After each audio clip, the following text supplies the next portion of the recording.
Hello மக்களே, welcome to Delhi talks.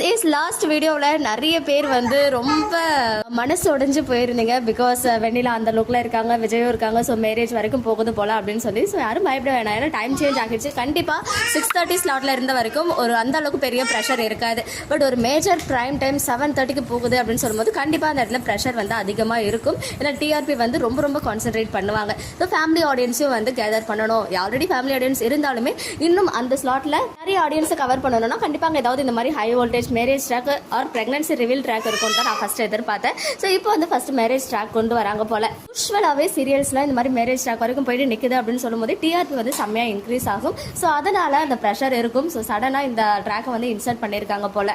Last picture நமக்கு வந்து வெண்ணிலா இருக்க பிக்சர் ஷேர் ஆச்சு. இப்போ நம்ம சித்தப்பாவும் கூட சேர்ந்து இணைஞ்சிருக்காங்க அப்படின்றது தான் ஒரு அடிஷ்னலான இன்ஃபர்மேஷன். நிறைய பேர் சொல்லியிருந்தீங்க வைஷு பிரெக்னெண்டா இருக்காங்க ரியல்ல அப்படின்னு. எஸ், நிஜமாவே அவங்க பிரெக்னென்ட் தான் போல. ரீசெண்டாக அவங்க ஷேர் பண்ற பிக்சர் எல்லாமே நிறைய டிஎம்ஸ் எனக்குமே வந்துட்டு இருக்கு. இருந்தாலும் அது அவங்களா ரிவீல் பண்ற வரைக்கும் நம்ம வந்து எதையுமே ப்ரெடிக்ஷன்ல சொல்லக்கூடாது அப்படின்றதுனால தான் நானும் அதை மறைமுகமாகவே சொல்லிட்டு இருந்தேன். பட் இந்த சாரி பிக்சர் ஃபுல் பிக்சர் இருக்கு இல்லையா, அதில் நல்லா கிளியராகவே நமக்கு வந்து தெரியுது.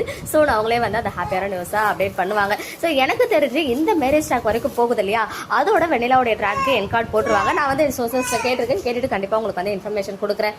எப்படியோ இந்த போலீஸ் மூலமாவோ யார் மூலமாவோ அந்த கான்ட்ராக்ட் மேரேஜ் செல்லாது அப்படின்ற மாதிரி ஏதாவது சொல்றாங்களா? அப்படியே எப்படி அது செல்லாமல் போகும்? ஏன்னா தாலி கட்டியிருக்காரு, ரெஜிஸ்டர் ஆகியிருக்கு. ஸோ மற்றபடி பார்த்தோன்னா டிவோர்ஸ்லாம் ஆனாதான் வந்து அடுத்த கல்யாணமே பண்ண முடியும் இல்லையா? இங்கே எப்படின்னு தெரியல. நிறைய சீரியல்ஸில் இந்த மாதிரி சில விஷயங்கள்லாம் லாஜிக்காகவே நம்ம யோசிக்க முடியாது. இருந்தாலும் இந்த மேரேஜ் வரைக்கும் எப்படி போகுது? இல்லை சடனாக வெண்ணிலாவுக்கு வேற ஏதாவது மாப்பிள்ளையை பார்த்து கல்யாணம் பண்ணி வைக்கிறாங்களா? அங்கே விஜய் போய் ஆசீர்வாதம் பண்ண போறாரா? இந்த மாதிரி இல்லாமல் யோசிக்க தோணுது. பட் சித்தப்பாவும் அங்கே இருக்காரு, பசுபதி இருக்காரு அப்படின்னு சொல்லும் போது எனக்கு அந்த மாதிரிலாம் யோசிக்கவும் அதுக்கு வந்து பாசிபிலிட்டிஸ் கம்மி அப்படின்னுமே வந்து ஒரு சைடு ப்ரெடிக்ஷன் இருக்கு. இப்போ வரைக்கும் வெண்ணிலா தான் ட்ரெடிஷனல் லுக்ல இருக்காங்க, விஜய் வந்து நார்மல் காஸ்டியூம்ல தான் இருக்காரு. ஸோ போக போக ஏதாவது பிக்சர் ஷேர் ஆச்சுனா தான் நம்ம அதை வந்து கன்ஃபார்ம் பண்ண முடியும். அதர்வைஸ் வெண்ணிலா வந்து மனசு மாதிரி நான் வேற ஏதாவது நான் வந்து ஓவரா திங்க் பண்ற மாதிரி ஃபீல் ஆகுது. ஸோ அதனால அதை அப்படியே ஸ்டாப் பண்ணிப்போம். இப்போதைக்கு கிடைச்ச இந்த பிடிஎஸ் எல்லாம் வச்சு கண்டிப்பா அப்கமிங்ல கோவில்ல ஒரு மேரேஜ் ட்ராக் மாதிரி வருது. அது விஜய் வெண்ணிலாவுக்கு இருக்கிறதுக்கு ஹைலி சான்சஸ் இருக்கு அப்படின்னு தோணுது. அண்ட் சித்தப்பாவுடைய கம்பேக் இருக்கு.